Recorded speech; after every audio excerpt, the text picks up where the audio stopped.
I've been tying figure eights for the last 3 hours, trying to figure out why everyone seems to be concerned about taking this tail and tucking it back into the knot for a Yosemite finish, whereas this is pulled normal. The concerns are coming from ring loading, where you take the figure eight and you pull it apart. On Reddit, somebody asked, will a figure eight with a Yosemite follow through kill me? On Mountain Project, people are arguing whether or not this 12-year-old video is valid with its test showing it capsizing. UKclimbing.com is asking if it's easier to untie after a fall, and somebody says that it is easier to capsize. On UK Hill Climbing, they like the idea of the tail being neatly tucked away, but they see online that it rolls when loaded in a certain situation. Pitch 6 demonstrated that it would collapse with a car jack, and even our AI overlord says that a Yosemite finish on a figure eight will weaken the knot in a ring loading configuration.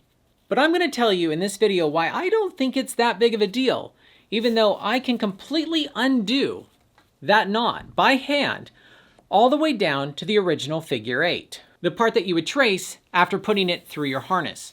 And what we are going to talk about is how the standard figure eight, with the standard backup that appears to be so safe, is the only one that I could find online that has actually killed anybody. My goal in this video is to put this subject to rest, but first I want to show you how to tie the figure eight, even if you know how to do it, because for the last 20 years, I've been doing it wrong. I've been tying figure eights for years where I would just take this and I would just start curling it around, and I would come around like this, and that is an 8 shape. That is a figure eight on a bite, and it looks dressed-ish on this side, but then you flipped it over and all these are crossed over itself.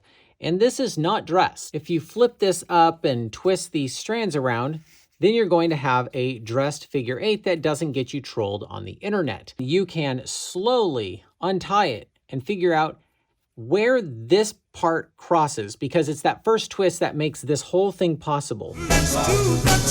It's this first part that you have to give it this extra twist before laying it on top of itself, and then you can wrap it around and tie it like you normally would, giving you a dressed figure eight each time. Now, if you want to tie it around something, you would take the tail and not go through here. That's an overhand. You would come through and poke yourself in the eye.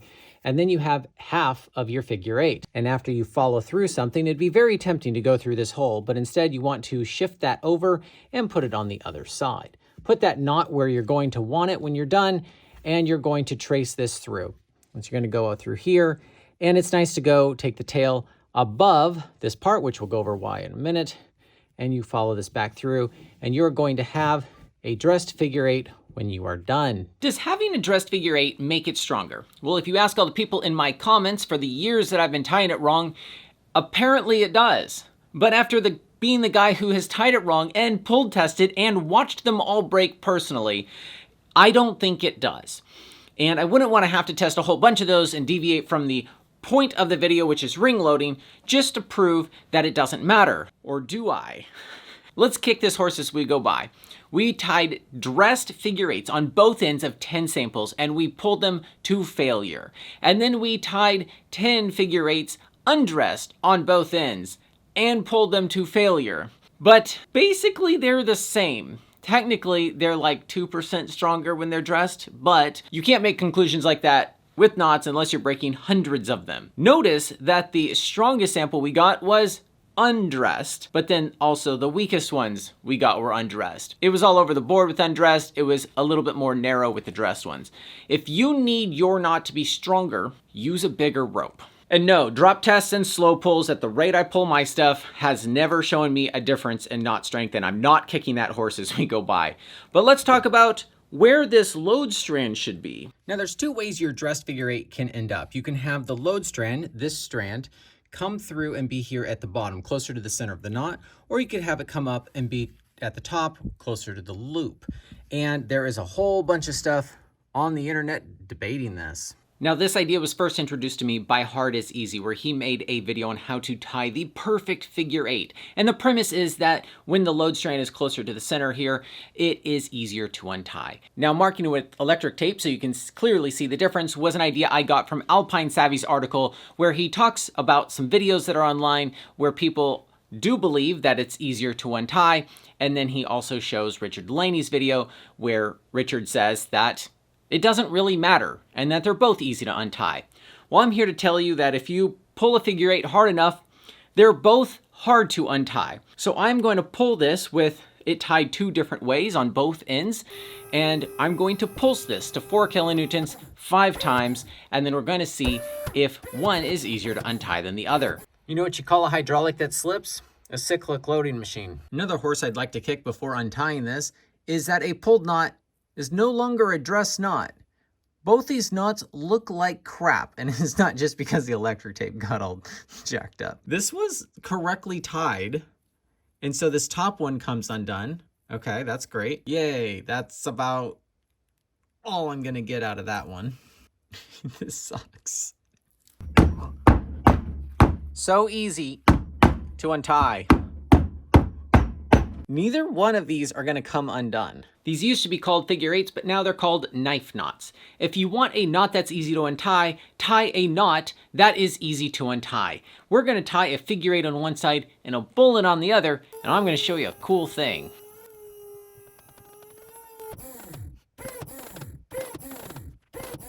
Now that's going to be hard to untie. This is a tight knot, and this was a dressed figure 8. I think we can all agree this knot is not gonna come undone. But what about this bowline? As soon as you pull that back, the whole knot comes undone because it's a knot that's easy to untie. You can't use bowlines without a backup.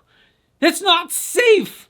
You're recommending people tie in with bowlines? Is that crazy that I can read comments before I even hit publish? The problem with a knot that's easy to untie is that it unties easy. And there's some things that you need to know about a bowline before you start taking whippers on them. And yes, we will be doing a video eventually about that, so you will need to sign up for our emails to know when that's going to come out, because the algorithm's all screwy now and is not going to tell you, even though I know you're going to want to watch it. Now I want to set a baseline for how strong the rope that we will be ring loading throughout this video is when you pull it 8 to 8. So this 9.8 millimeter dynamic rope breaks around 14 kilonewtons. And you don't have to take my sample size of one as gospel, as I broke many of these in my Are Wet Ropes Weaker episode, where we discovered that wet ropes are not dangerously weaker, they aren't even meaningfully weaker, yet there's danger warning signs on our labels. Oh, it looks like it's raining. So now we can start testing ring loading, but where on earth are people even pulling a knot apart like this? If you have a figure 8 tied around a tree and you come up to it, there's not a lot of options to clip if you set it up like this. And so if you clip your personal anchor to that, you are ring loading. And if you have to do anything like haul and you stick a protraction on here and you start yarding on this, you are ring loading. If for some reason you come up your rope and you can't think of anywhere else you could clip, and you clip right here, you would be ring loading your figure 8. A lot of this discussion has come from this scenario right here, where if you clove hitch yourself into the anchor and you want to belay somebody coming up or following you, that if you are clipped to the belay loop and they are to be loading the rope, you have your belay loop being pulled this way and your rope being pulled that way, cross-loading your harness. Now in the UK, it seems like they've been clipping the loop of the figure 8, which in this orientation is fine because the 8 is being pulled like this.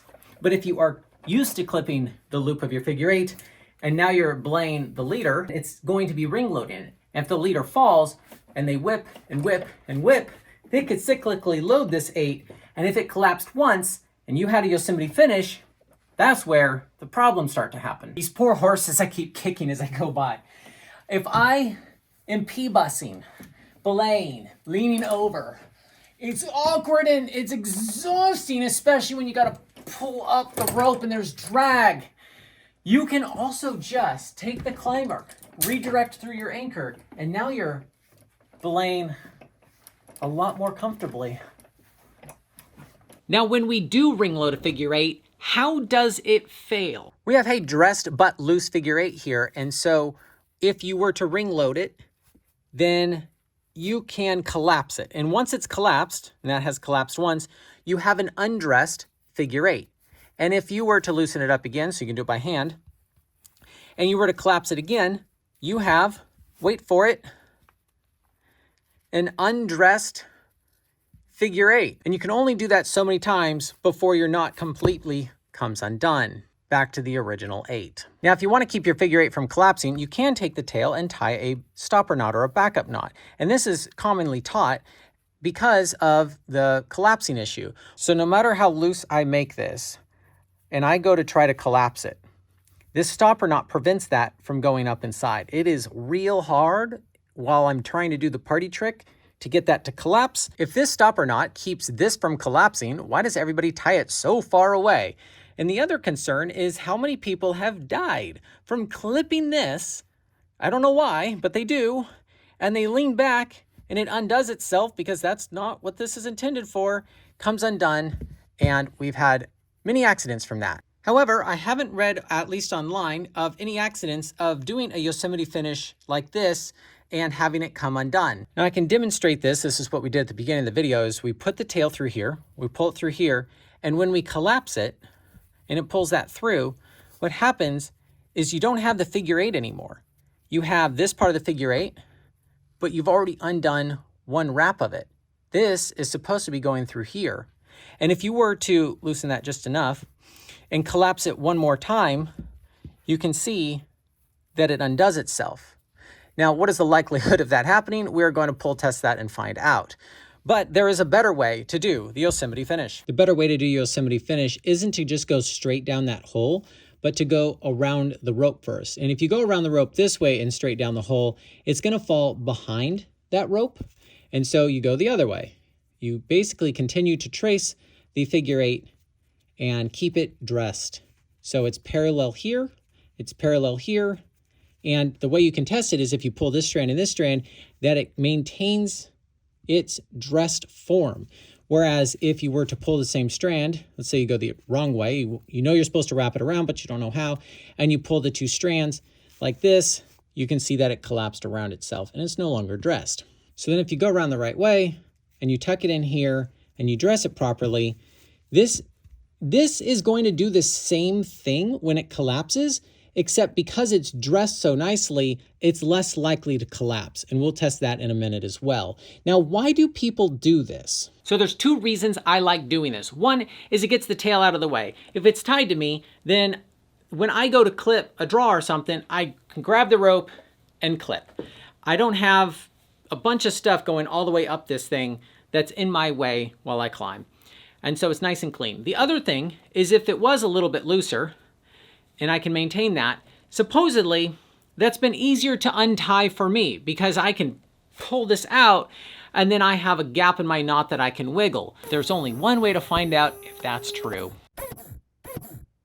That might be hard to untie. This is the Yosemite finish loop that hopefully will help me. It's really hard. While I work harder on this one than all the other knots in order to prove a point, I do want to mention that if you do have a loop there, you do have the same risk as you do with the backup knot, having a spot for people to clip that they shouldn't, and then they die.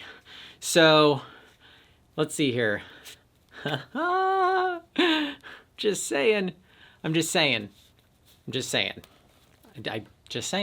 I'm also just saying that a free figure eight comes with every rope that we sell at hownoto.com. Some assembly required. Now I want to make sure I tell you about this danger hole. You don't want to tie your Yosemite finish in there.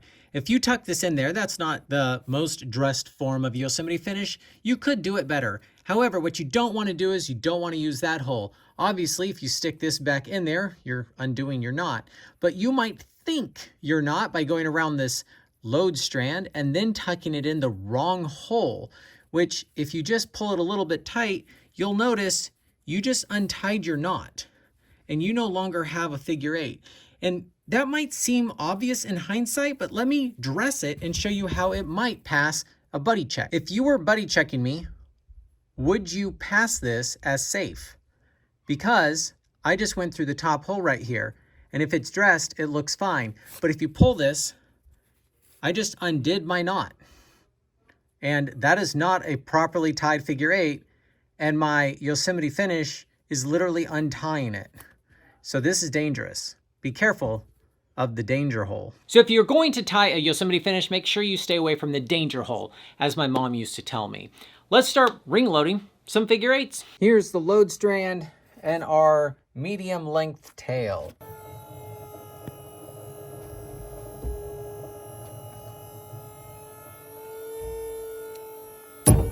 Alrighty, that is the first roll.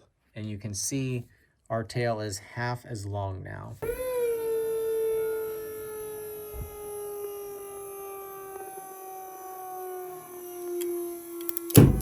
That is weird. It desheathed around the carabiner. Holy crap, look how short that tail is. 23 kilonewtons is pretty good. Oh my God. We didn't quite hit 23 again, but there's nothing inside of this. That's what you call a core shot. This used to be a figure 8. Here's the tail. Well, yeah. Roll, baby, roll.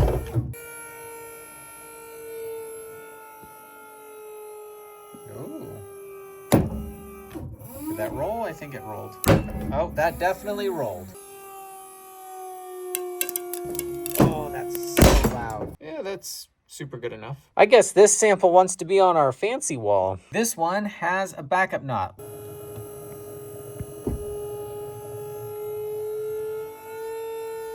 Oh, it capsized until it got there, and then I'm gonna back up.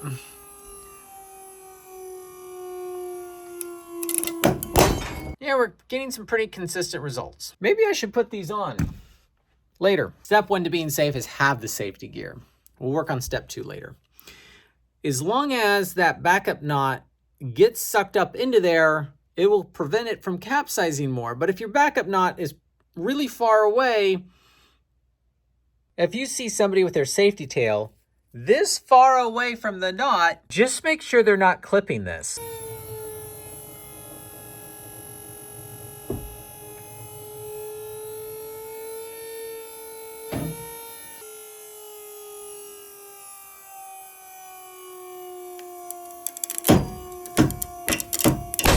That backup knot did literally nothing. It's only gonna work if it's close to the figure 8, and I don't even know if it's really that necessary. We're tying the Yosemite finish right there. We're gonna ring load it, and I'm gonna have lots of tail to show that it doesn't matter how much you have, it will still fully collapse. Woo. Nice. Oh, doesn't matter how long your tail is. It's gonna come out. Okay, that is pretty sketchy. Let's do that one again, except I made that quite a bit tighter. And so once it collapses again, it's loose. It goes around through here, and then it's that strand. With the knot tighter, it took twice as much force to collapse. So here we have a dressed Yosemite finish. Let's see if that collapses. Oh yeah.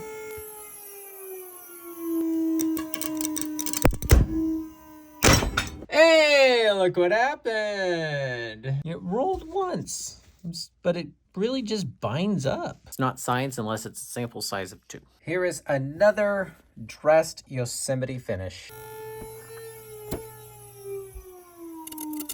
Super good enough. And that used to be well dressed. So why don't I think that if you do a bad Yosemite finish while being able to completely undo the knot isn't that big of a deal? Probably because that's why. That intro took me 30 takes to be able to even do that party trick. You have to have a constant load on there. I don't think a single spike of 2 or 4 kN is going to capsize it enough to get it to undo itself. There we go. If I wanted to show you how a triple auto locking carabiner can come undone, we have those party tricks as well. But I just don't think the situation, this is stock. I don't think the situation's all that common, and that's why I don't think it's that big of a deal. If you find yourself with a bunch of extra tail after tying your figure 8, it is not uncommon to go like this to keep it from flopping loose. Now you can still back up the knot, but it is nice if it is closer to the figure 8, and if you still don't like how much tail you have, you can do a Yosemite finish after that backup knot as well, which is sometimes what I do if I just want to manage that and not have a whole bunch of stuff in my way. Now I am going to be dressing my Yosemite finishes probably from now on after this video, but if I ever get the itch to ring load it for whatever reason, I'm going to probably clip my belay loop at the same time, because I can have redundancy for no extra cost. But if you can also trust your belay loop without doing that, because you can go watch our belay loop video next, where we tested a whole bunch and cut them open to see what they're made out of. Cheers.